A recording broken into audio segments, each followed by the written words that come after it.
नमस्कार रखनम राम जानकी बहुउद्देश्य अंतर्राष्ट्रीय रंगशाला जनकपुर धाम उपमहानगरपालिका 13 स्थित रोजोल में ओइठन फिर से उपस्थित भ चुकल छी जी 26 गते से तेसर मेयर कप जी जनकपुर धाम उपमहानगरपालिका के आयोजना में तेसर मेयर कप भ रहल छै 26 गते बैसाख से आई जे छै से सेमीफाइनल खेल भ रहल छै। सेमीफाइनल में जे छै से के सब खेल रहल छै ओहि के अपडेट के लेल जे छै से अखन हम एहिठाम उपस्थित भ चुकल छी। एकदम उत्साह के माहौल है, सब गोटा एकदम दर्शनार्थी सबके जो भीड़ है यहाँ के एकदम देख रहा छथिन कि एक खेल प्रति की उमंग जे से दिन आदमी की बढ़ रहा है। देखबे अखन तो एकदम बुजुर्ग सब आबि के जे से फील्ड में बैस कर देखे छै।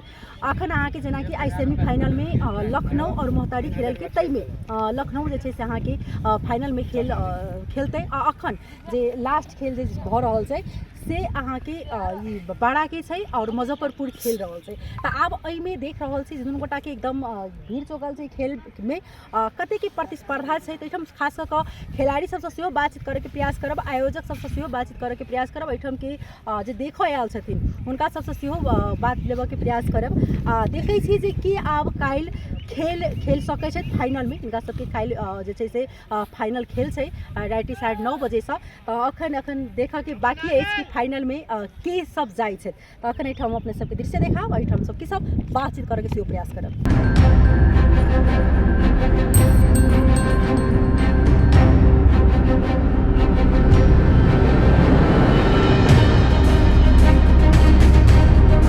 तेस्रो मेयर कप प्रतियोगिता जुन 26 गते बैशाखदेखि हुन लागेको छ, यसमा कस्तो मनोबल हेर्नुभयो यो खेलाडीहरूको मन उच्च देखिएको छ। किन भन्दाखेरि हामीले यसलाई नेपालको मात्र नभएर इन्डियाको पनि राम्रो टिमहरू अहिले हेरिरहनुपर्छ। प्रत्यक्ष तपाईँले खेलिरहेको छ, उनीहरूको बलिङ हामीहरू अहिले त्यहाँ बस्दा पनि त्यही प्रशंसा गरिरहेको थियो उनीहरूको लेभल। त्यसले गर्दा डेफिनेटली हाम्रो जति खेल्न आएको खेलाडीहरू छ इन्डियासँग पनि खेल्न पायो। त्यसले गर्दाखेरि हाम्रो जति यो प्रदेशमा भएको सबै खेलाडीले केही न केही सिक्न पाएको छ। यसले धेरै ठुलो टेवा दिनेछ उनीहरूलाई चाहिँ खेलको लागि चाहिँ प्रगति उनीहरूलाई अगाडि बढ्नको लागि चाहिँ इन्डियन खेलाडीहरूसँग खेल्दा राम्रो एउटा न केही टेवा पाउँछ। कस्तो उहाँहरूले खेलिराख्नु भएको छ। अब उनीहरूको हेर्दाखेरिको उनीहरूको अहिलेको यो जुन मुजफ्फरपुरको टिम छ सबभन्दा बलियो टिम पनि मानिन्छ र 12 प्रसाद दुइटै बलियो टिम छ। त्यसमा हेर्दाखेरि हामीहरूलाई एउटा कुरा के थाहा हुन्छ नि इन्डियासँग यसरी खेल्दा हाम्रो लेभल पनि अलिअलि यिनीहरूसँगको उस्तै लाग्छ होइन। त्यसले गर्दा पनि एउटा मनोबल पनि बन्यो। इन्डियाको छेउछाउको यो टिमसँग खेल्दा हेर्दाखेरि हामीलाई इन्डियनसँग पनि अलिअलि धेरै कुरा इन्डियनसँग हामीहरू त तुलनामा इन्डिया त धेरै अगाडि छ होइन।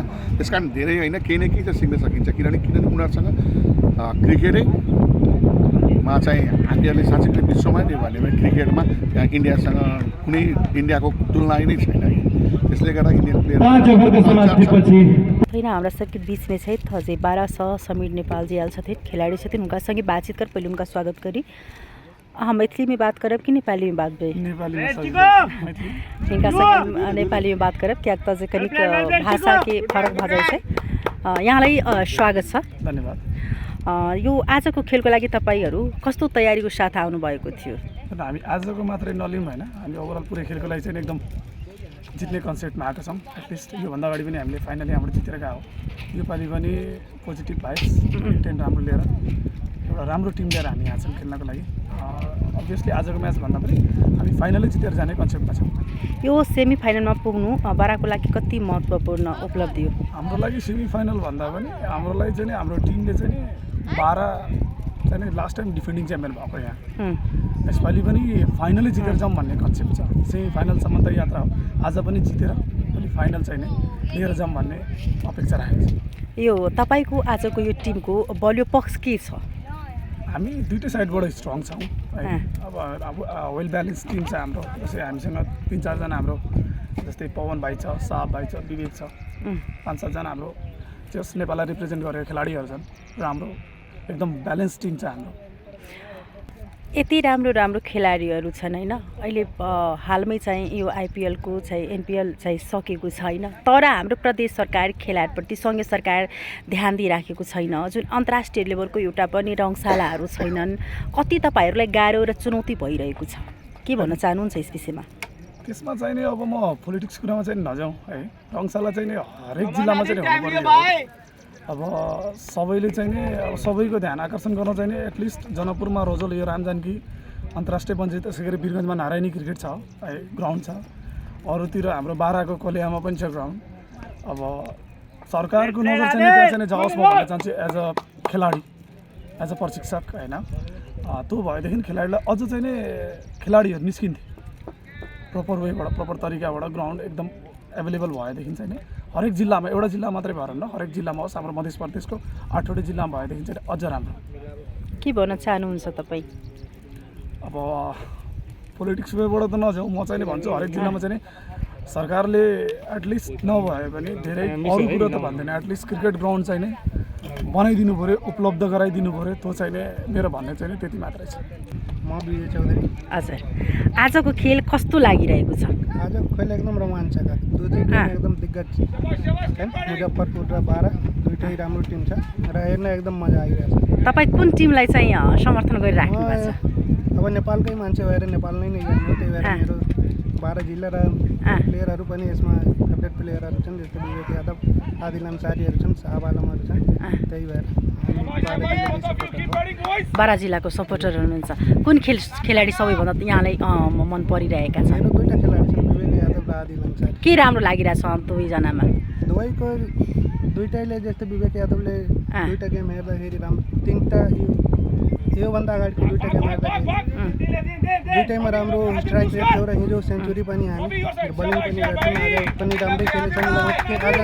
आज तर 300 को स्ट्राइक रेटमा हानेको छन् र आदिल अन्सारी अहिले ब्याटिङ गरिरहेछन्, हेर्न राम्रै लागिरहेको छ। होइन अखन हमरा सबके जे रामजानगी 2 दिवसीय अन्तर्राष्ट्रिय रंगशाला में तेसर मेयर कप खेलबाक लेल जे आयल छले बारा सब विवेक यादव जी, उनका अखन एकदम जेठम उनका नाम चल रहल छलन। अखन हम सब खेली छथिन किन मुजफ्फरपुर और बारा संसदीय उनका सँगै हम सब बातचीत गरेको प्रयास गरौँ, बातचीत गरौँ खास गरी नेपालीमै। यहाँलाई स्वागत छ सर्वप्रथम। अनि तपाईँ पछिल्लो खेलमा भारत विरुद्ध जुन दिल्लीले बनाएको सशक्त त्यो रन अथवा उहाँसँग तपाईँले खेल्नु भएको कसरी अनुभव गर्नु? सबभन्दा पहिला धन्यवाद दिन चाहन्छु धनशरी उठाउलाई, जुन यो जनकपुर धाम नगरपालिका जुन आयोजन गर्नुभएको छ यो जनकपुर मेयर कप, एकदमै राम्रो इनिसिएटिभ हो। अब यहाँको लोकल जुन बाहिरबाट टिमहरू जुन आएको छ इन्डियाबाट, राम्रो फाउन्डेसन पनि राम्रो कुरा हो। एकदमै अब हिजोको म्याच हेर्दाखेरि मैले सेन्चुरी हान्दा नि भन्दा पनि अब टिमलाई चाहिँ रिक्वायर्ड थियो। 53 बलमा तपाईँ 4 रन बनाउँदा तपाईँको मनस्थिति कस्तो थियो त्यति बेला? केही छैन, हाम्रो अलि पावर प्लेमा सिट विकेट भएको थियो, त्यहाँबाट चाहिँ कसरी त्यो चाहिँ मेरो जुन रोल थियो मैले आफ्नो रोलमा ब्याटिङ गरेर। कसरी इनिस तयार पार्नु भएको थियो तपाईँ? इभिनिङ अब त्यही अब सुरुमा अलि खेल्दाखेरि चाहिँ अलिक गाह्रो भएर थियो, किन छिटो विकेट गएपछि चाहिँ अब त्यही अब के भन्छ त्यसलेको पनि अब थाहा छैन टिम, अब रेगुलर खेले चाहिँ कुरा हुन्छ, उनीहरू पनि यो आजको सेमिफाइनलको लागि कसरी तपाईँ चाहिँ तयारी गरेर आउनु? आज टिम हामीले 2 म्याच जितेछौँ, सो सबैको मनोबल माथि पनि छ। आज टिम अहिलेसम्म खेलेर आज टिमले खेल्ने एट द डे जसले राम्रो खेल्छ। यो मुजफ्फरपुर विरुद्धको खेलमा तपाईँको कस्तो चुनौती लागिरहेछ? कस्तो चुनौती चाहिँ खेलमा अहिले अनुभव गर्नुभयो तपाईँ? एकदमै राम्रो टिम छ, उहाँहरू पनि राम्रो टिम छ, उहाँहरू पनि नेसनल प्लेयरहरू रेगुलर खेल्ने प्लेयरहरू छ, एकदमै राम्रो। कस्तो लागिरहेछ आज तपाईँ मुजफ्फरपुर चाहिँ फाइनलमा पुग्छन् कि बारा फाइनलमा पुग्छन्? कस्तो अहिले चाहिँ कस्तो लागिरहेछ यहाँलाई? त्यही अब अहिले चाहिँ हेर्दाखेरि हामी अहिले हेर्दाखेरि रिसेन्ट हेर्दाखेरि हामी अलि स्ट्रङ पोजिसनमा छौँ। सो अब गेम हो भन्न सकिँदैन, अब लास्टको जबसम्म रिजल्टको चाहिँ मेटर हुँदैन, क्रिकेट जेटल गेम हो। के भन्न चाहिराख्नु भएको छ तपाईँ? जुन अहिले खेलप्रति सरकारहरूलाई त्यति ध्यान दिनुपर्ने त्यति छैन भने खेल मात्रै खेलाउने तत्पश्चात ठाउँ हुनु पऱ्यो, जुन ग्राउन्ड हुनु पऱ्यो, जिम्माहरूको फेसिलिटी हुनु पऱ्यो।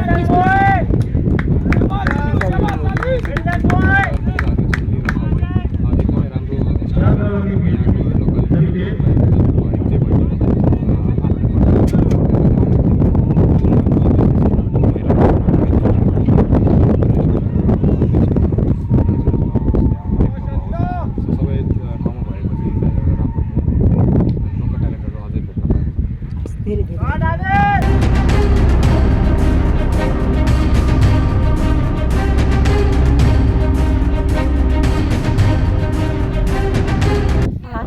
सब जे खिलाड़ी सब बातचीत किनौ एठाम से जे 1200 आयल छले की केहन तैयारी छले उनका सब बातचीत करे के प्रयास किनौ